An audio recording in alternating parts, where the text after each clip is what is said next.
الرحمن الرحيم مالك يوم الدين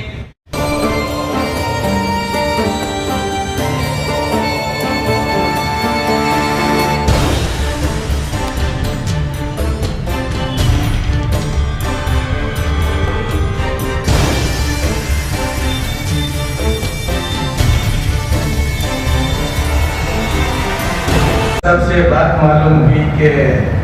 یہاں خواتینوں کو بھی نماز کا بندوبست کیا گیا ہے۔ میں بہت خوشی سے آنا چاہا آپ کے پاس اس لیے کہ آپ کو مبارکباد دی، یہاں کے امام صاحب کو، کمیٹی ممبرس کو اور مصلین کو، جو آپ خواتین کے لیے جو انتظام کیے ہیں، یہ ایک نیا رخ ہے۔ یہ امت کے سلسلے میں ہمیں جہاں بھی جاتے ہیں، ہمارا زیادہ تر تقاریر یہاں کے برادران وطن سے ہوتی ہے، تو ہر بار یہ سننے ملتا ہے کہ تم نے تمہارے عورتوں کو گھر کے اندر بندھن کر کے رکھے، باہر جاتے ہیں تو برقعے کے اندر ان کو بندھن کر کے رکھتے ہیں، ان کو مسجد جانے کی بھی موقع آپ فراہم نہیں کرتے۔ یہ سارے بات سننے کو ملتا ہے اور اس کا جواب بھی دینا پڑتا ہے، مگر آپ نے جو کام کیا ہے، شاید اس کے بعد ایسے سوال دور ایسا آئے گا کہ وہ سوالات ختم ہو جائیں انشاءاللہ۔ ہم دعا بھی کریں گے انشاءاللہ، اور جتنے بھی باقی مساجد کے ذمہ دار ہیں، ہم سب مل کر ان سے اپیل یہ کرتے ہیں کہ آپ بھی ہمارے ماں بہنوں کے لیے ایسا ہی انتظام کرنے کی کوشش کیجیے۔ مگر ایک بات یہ بھی آپ کے سامنے رکھتے چلتا ہوں، اگر وہ خوشی سے آتے ہیں تو ان کو آنے کا موقع فراہم کیجیے، اگر وہ نہیں آنا چاہتے تو ان کے اوپر زبردست مت کیجیے، کیونکہ ہمارے لیے نماز یہ فرض بھی ہے، با جماعت آ کر مسجد میں پڑھنا بھی لازمی ہے۔ ان کے اوپر نماز فرض ہے، مگر مسجد میں آ کر ہی وہ با جماعت ادا کرے، یہ ان کے اوپر پابندی نہیں ہے۔ ایسے زبردستی بھی نہیں ہونا چاہیے، اگر آتے ہیں تو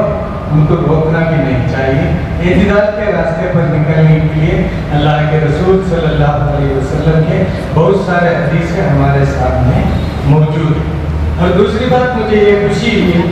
کہ امام صاحب کا جو آواز سنا میں اور وہ تسلسل سنا میں، کہیں ایک جگہ بھی امام صاحب رکنے کی بات تو دور کی ہے، کبھی سانس بھی نہیں لیا ہوگا۔ ہماری دعا ہے کہ آخری دم تک اللہ تعالیٰ امام صاحب کے اس سینے میں اس کے کلام مجید کو محفوظ رکھے، آخری دم تک وہ ہمیں سناتے رہے، اور ہمارے یہ کانے میں ان کے سننے کی توفیق عنایت فرمائے۔ میں آپ سے آخر میں ایک اپیل یہ کرتا ہوں کہ قرآن ہم نے سنے، آج کو 5واں تراویح ہے، مگر 5واں دن کا قرآن ہم نے سن لیے،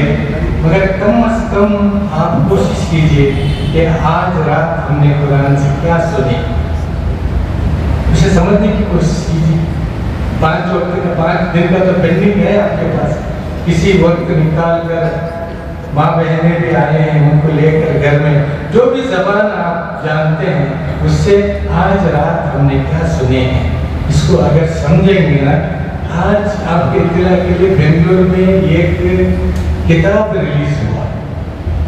آج اڑپی کے ایک صاحب ہمارے دوست بھی ہیں، ایم جی ہنگے صاحب، ایک کتاب لکھے ہیں 2050 کا دور جو ہے